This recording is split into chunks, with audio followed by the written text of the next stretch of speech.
할렐루야. 오늘도 매일의 묵상으로 하나님 앞에 서시는 우리 모든 할렐루야 교회 성도님들께 하나님의 크신 은혜가 가득하시길 축복합니다. 오늘은 바디메오의 외침이라는 제목으로 함께 은혜를 나누고자 합니다. 오늘 함께 읽을 본문 말씀은 마가복음 10장 46절에서 52절 말씀입니다.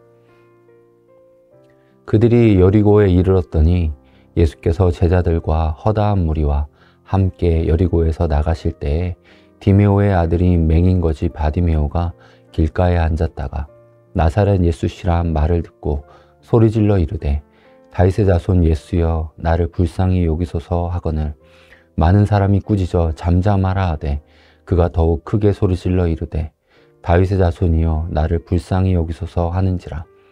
예수께서 머물러 서서 그를 부르라 하시니 그들이 그 맹인을 부르며 이르되 안심하고 일어나라 그가 너를 부르신다 하매 맹인이 겉옷을 내버리고 뛰어 일어나 예수께 나아오거늘 예수께서 말씀하여 이르시되 내게 무엇을 하여 주기를 원하느냐.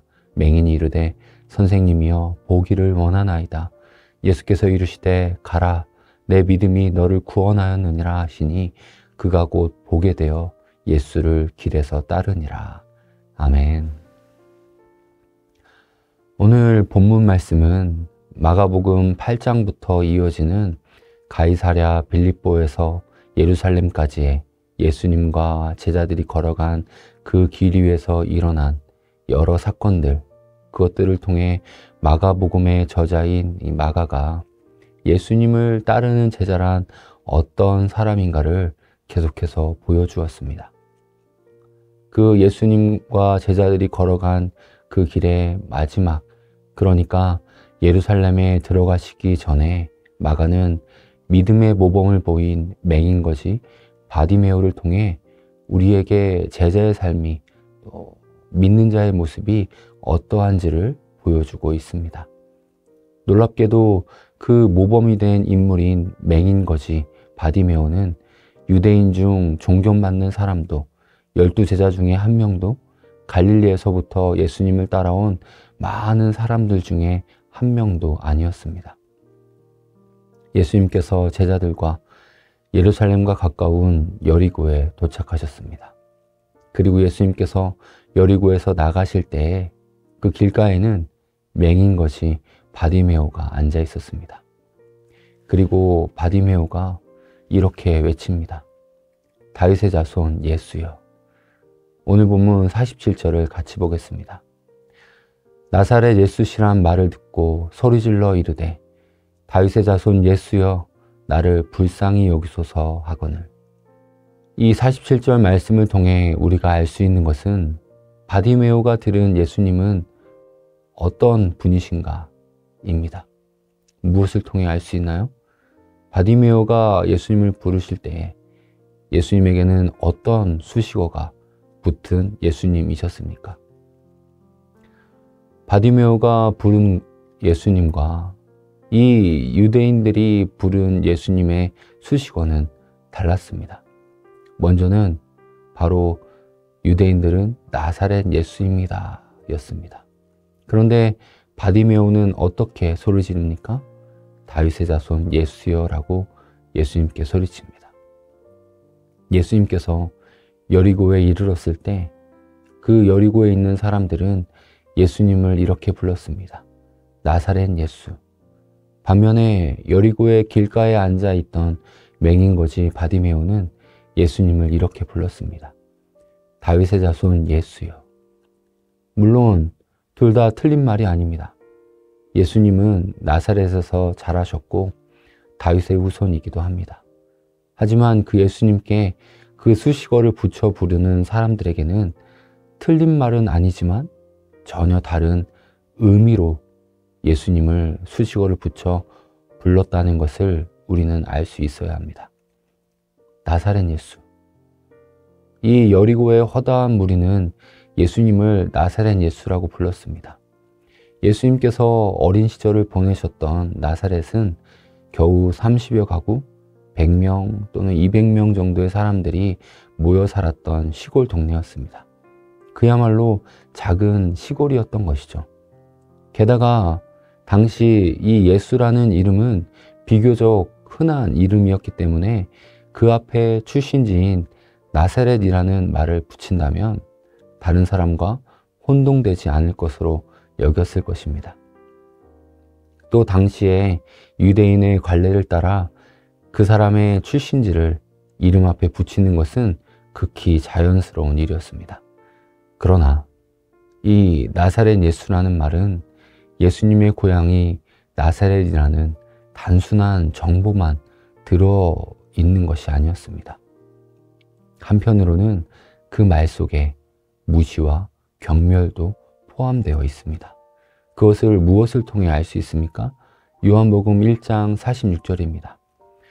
나다나엘이 이르되 나사렛에서 무슨 선한 것이 날 수 있느냐?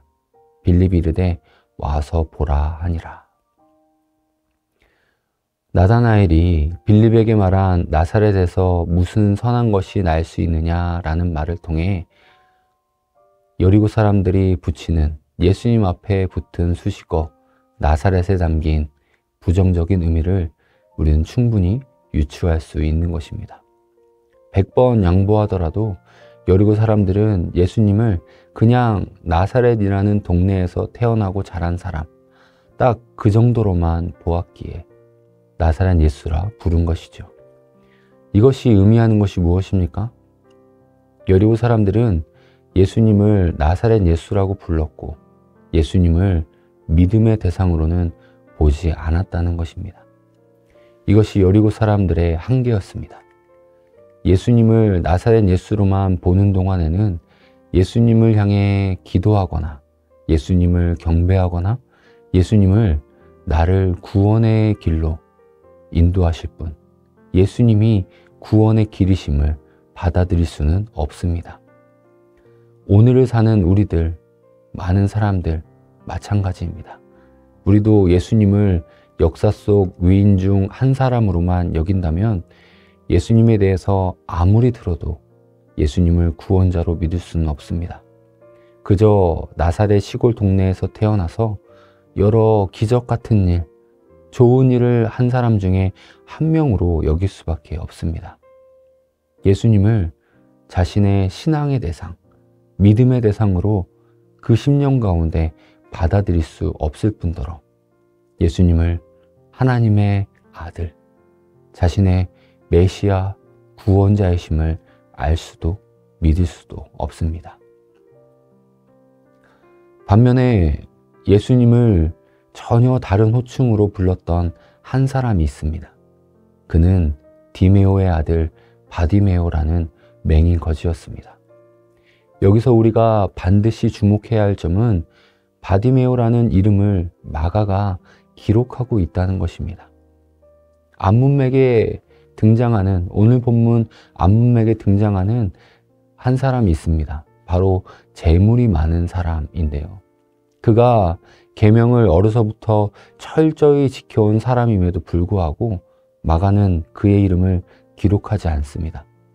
이것이 의미하는 바는 마가가 이 바디메오의 고백이 얼마나 중요한 믿음의 고백인지를 이 마가복음을 읽는 자들로 하여금 더 강조하고 있다는 것이죠. 바디메오는 구걸하기 위해 길가에 앉아 있다가 많은 사람이 웅성대는 소리를 들었습니다. 그 소리는 나사렛 예수가 지나가신다는 말이었습니다. 하지만 바디메오는 예수님을 다른 호칭으로 불렀습니다. 그는 다윗의 자손 예수를 부르게 됩니다. 다윗의 자손이라는 호칭은 곧 메시아를 의미합니다. 하나님의 선민 이스라엘을 모든 압제에서 구원해낼 구원자에게만 합당한 호칭이 바로 다윗의 자손입니다. 구약에 예언한 바로 그 다윗의 자손인 것이죠. 놀랍게도 바디메오는 예수님이 누구신지 정확히 알고 있었습니다. 눈이 보이는 사람들이 보지 못한 것을 눈이 안 보이는 이 사람은 보고 있던 것이죠. 게다가 그는 매우 간절했습니다. 바디메오가 소리치자 주위 사람들이 어떻게 했나요? 오늘 본문 48절에 보면 많은 사람이 바디메오를 향해 잠잠하라고 꾸짖습니다. 하지만 주위 사람들이 아무리 조용히 하라고 면박을 주어도 분명한 목적이 있는 바디메오는 그 간절함으로 잠잠할 수 없었습니다. 바디메오는 예수님을 다윗의 자손 곧 메시아로 믿었기 때문에 더욱 크게 소리 지릅니다. 다윗의 자손 예수여, 나를 불쌍히 여기소서. 결국 예수님은 그 바디메오의 목소리를 들으셨고 그를 부르십니다. 예수님은 그의 믿음을 보셨고 그의 눈을 뜨게 하셨고 예수님을 따르게 하셨습니다. 52절입니다. 예수께서 이르시되 가라, 내 믿음이 너를 구원하였느니라 하시니 그가 곧 보게 되어 예수를 길에서 따르니라. 예수님을 나사렛 예수가 아닌 다윗의 자손으로 부른 그의 믿음의 행동에서 이 모든 기적이 시작되었습니다. 결국 우리의 고백은 두 가지로 귀결됩니다. 하나는 예수님을 나사렛 예수로 부르는 것입니다. 세상의 성인으로 위대한 인물로 대우할 수 있습니다. 그러나 또 하나는 다윗의 자손으로 예수님을 믿고 따르는 것입니다. 예수 그리스도를 나사렛 예수로 여기는 사람에게는 아무 일도 일어나지 않을 것입니다. 그러나 예수님을 메시아요, 구원자로 믿고 따르는 사람에게는 큰 변화가 일어납니다. 당신에게 예수님은 누구십니까? 바디메오처럼 다윗의 자손 예수여, 나를 불쌍히 여기소서 그 예수님께 믿음의 고백을 외치며 예수님의 긍휼을 구하고 구원의 큰 은혜로 나아가는 우리 모든 할렐루야 교회 성도님들 다 되시길 주님의 이름으로 축원합니다. 제가 잠시 기도하겠습니다. 사랑과 은혜가 풍성하신 하나님 아버지, 예수님만이 나의 구원자이신 줄 믿습니다. 그 예수님만 따르는 삶을 살기 원합니다. 늘 예수님과 동행하는 삶 되게 하여 주시옵소서. 오늘도 우리와 함께 하시는 하나님께 감사드리며 살아계신 예수님의 이름으로 기도드립니다. 아멘.